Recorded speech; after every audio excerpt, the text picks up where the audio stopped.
Left side shoulder pain வந்துட்டாலே heart related issue அப்படின்னு நீங்களாம் முடிவு பண்ணிக்கிறீங்க. 4-5 இசிஜி எடுத்துட்டேங்க சார், டாக்டர் கார்டியாக் சர்ஜனே வர வேண்டாம், நீங்க நல்லா இருக்கீங்க அப்படின்னு சொல்றாங்க. இருந்தாலும் எனக்கு பெயின் வருது அப்படின்னு பயந்துட்டு வர்றீங்க. நிறைய கேள்வி கேட்குறீங்க. Okay right.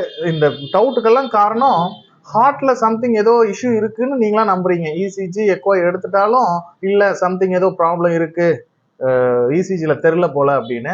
அந்த ஹார்ட் ரிலேட்டடான மட்டும் லெஃப்ட் சைடு பெயின், நெஞ்சு எரிச்சல், மிட் நைட்ல அதுவும் சாப்பிட்டு தூங்குறப்ப இங்கே அப்படியே திகு திகுன்னு எரியுதுங்க அப்படின்ட்டு பேஷண்ட்ஸ் வருவாங்க.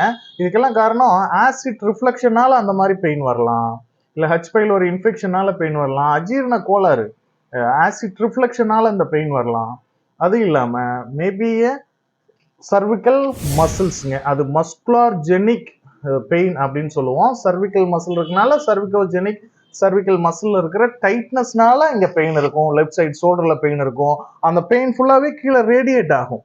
அந்த மசில் லீட்ஸ் டு ரொம்ப டைட்னஸ் இருக்குது, வீக்னஸ் இருக்குன்னா அது சர்விக்கலில் பெயினை கம்ப்ரெஸ் பண்ணும், சர்விக்கல் நர்வ் ரூட்டை அழுத்தும், சவ்வு தொத்திக்கிறது, சவ்வு அழுத்துறது, சர்விக்கல் டிஸ்க் புரலாப்ஸ் இருக்கும். C4 C5ல சர்விக்கல் டிஸ்க்ல புரலாப்ஸ் இருக்கும். அந்த disk prolapse leads to nerve ரூட்டை கம்ப்ரெஷன் பண்ணும். அதனால சர்விக்கல் ரேடிகுலோபதி அப்படின்னு பெயின் வரும். இந்த மாதிரி மல்டிபிள் ரீசன் இருக்கு.